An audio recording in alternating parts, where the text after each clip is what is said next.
बड़े कमाल की है वृंदावन की माटी, ऐसी है ब्रजरज की कहानी। हिंदू धर्म में धार्मिक स्थलों और शहरों का अपना एक अलग महत्व है। इतना ही नहीं, उस जगह की धूल और मिट्टी की भी महिमा अपरंपार है। कुछ ऐसी ही महत्ता वृंदावन की मिट्टी और ब्रजरज की है। धूल और मिट्टी की भी महिमा अपरंपार। वृंदावन की माटी कितने कमाल की। हिंदू धर्म में धार्मिक स्थलों और शहरों का अपना एक अलग महत्व है। इतना ही नहीं, उस जगह की धूल और मिट्टी की भी महिमा अपरंपार है। कुछ ऐसी ही महत्ता वृंदावन की मिट्टी और ब्रजरज की है।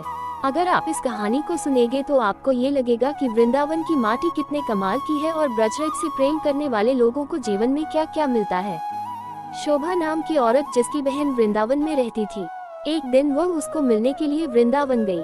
शोभा, जो कि काफी पैसे वाली औरत थी, लेकिन उसकी बहन कीर्ति, जो कि वृंदावन में रहती थी, ज्यादा पैसे वाली नहीं थी, लेकिन दिल की वह बहुत अच्छी थी, या ये कह सकते हैं कि दिल की वह बहुत अमीर थी। उसका पति मिट्टी के घड़े बनाने का काम करता था। शोभा काफी सालों बाद अपनी बहन को मिलकर बहुत खुश हुई, लेकिन उसमें थोड़ा सा अपने पैसे को लेकर घमंड भी था। वो कीर्ति के घर हर छोटी बात पर उसकी चीजों के में से नुक्स निकालती रहती थी, लेकिन कीर्ति जो थी उसको कुछ ना कहकर बस यही कह देती, जो बिहारी जी की इच्छा। लेकिन शोभा हर बात में उसको नीचा दिखाने की कोशिश करती।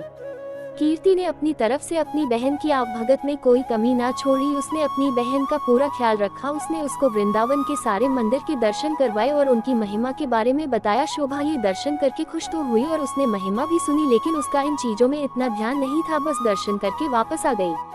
उसको वृंदावन में रहते हुए काफी दिन हो गए। एक दिन वह अपनी बहन से बोली कि कीर्ति, अब बहुत दिन हो गए तेरे घर को रहते हुए, अब मुझे अपने घर को जाना चाहिए। तो कीर्ति थोड़ी सी उदास हो गई और बोली, बहन कुछ दिन और रुक जाओ। लेकिन शोभा बोली, नहीं, काफी दिन हो गए मुझे आए हुए। घर में मेरा पति और बच्चे अकेले हैं, उनको सास के सहारे छोड़कर आई हूँ, अब मैं फिर कभी आऊंगी।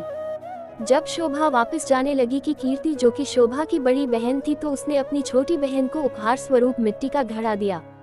घड़े को देखकर शोभा हैरान सी हो गई और मन में सोचने लगी, क्या कोई उपहार में भी घड़ा देता है। लेकिन कीर्ति के बार बार आग्रह करने पर उसने अनमने से घड़ा ले लिया।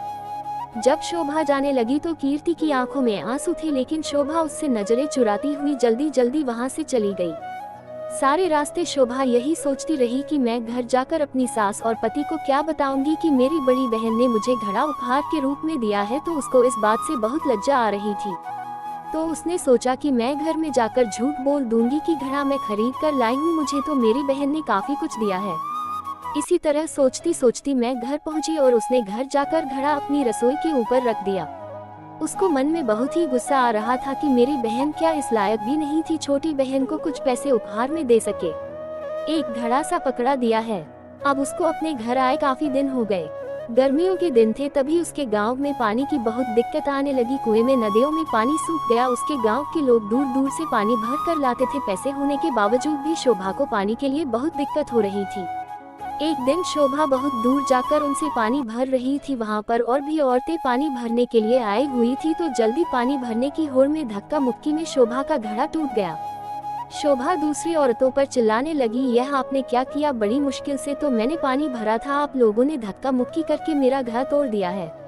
अब वह उदास मन से घर को आए। अब उसके पास कोई और दूसरा बर्तन भी नहीं था पानी भरने के लिए। तभी अचानक उसको अपनी बहन के दिए हुए घड़े की याद आई, तो उसने रसोई के ऊपर से घड़ा उतारा और फिर चल पड़ी बड़ी दूर पानी भरने के लिए। जब कुएं पर पहुंची, अभी भीड़ कम हो चुकी थी। वह घड़े में पानी भरकर घर लाए।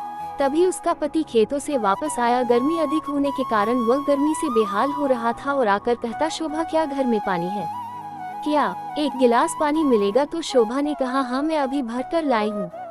तभी उसने उस घड़े में से एक गिलास पानी भरकर अपने को पति को दिया। गले में से पानी उतरते ही उसका पति एकदम से उठ खड़ा हुआ और बोला, यह पानी तुम कहाँ से लाए हो। तो शोभा एकदम से डर गई कि शायद मुझसे कोई भूल हो गई है। तो उसने कहा, क्यों, क्या हुआ। तो उसने कहा, यह पानी नहीं, ये तो अमृत लग रहा है। इतना मीठा पानी तो आज तक मैंने नहीं पिया। ये तो कुएं का पानी लग ही नहीं रहा, ये तो लग रहा है किसी मंदिर का अमृत है। तो शोभा बोली, मैं तो कुएं से ही भर कर लाई हूँ, ये देखो घड़ा भरा हुआ। उसके पति ने कहा, ये घड़ा तुम कहाँ से लाई थी। उसने कहा, जब मैं वृंदावन से वापस आ रही थी तो मेरी बहन ने मुझे दिया था। ये सुनकर उसका पति चुप हो गया। अब शोभा का पति बोला कि मैं थोड़ी देर के लिए बाहर जा रहा हूँ, तब तक तुम भोजन तैयार करो। तो शोभा ने उसे घड़े के जल से दाल चावल बनाए। घड़े के पानी से दाल चावल बनाने से उसकी खुशबू पूरे गांव में फैल गई। गांव के सब लोग सोचने लगे कि आज गांव में कहाँ उत्सव है जो इतनी अच्छी खाने की खुशबू आ रही है। सब लोग एक एक करके खुशबू को सूंघते हुए शोभा के घर तक आ पहुँचे। साथ में उसका पति भी था। तो उसने आकर पूछा कि आज तुमने खाने में क्या बनाया है। तो उसने कहा कि मैंने तो दाल और चावल बनाए हैं। तो सब लोग हैरान हो गए कि दाल चावल की इतनी अच्छी खुशबू। सब लोग शोभा का मुंह देखने लगे कि आज तो हम भी तेरे घर से दाल चावल खाकर जाएंगे। उसने किसी को मना नहीं किया और थोड़ी थोड़ी दाल चावल सबको दिए। दाल चावल खाकर सब लोग उसको कहने लगे, ये दाल चावल नहीं, ऐसे लग रहा है कि हम लोग अमृत चख रहे हैं। तो शोभा के पति ने कहा कि तुमने आज दाल चावल कैसे बनाए। उसने कहा कि मैंने तो ये घड़े के जल से ही दाल चावल बनाए हैं।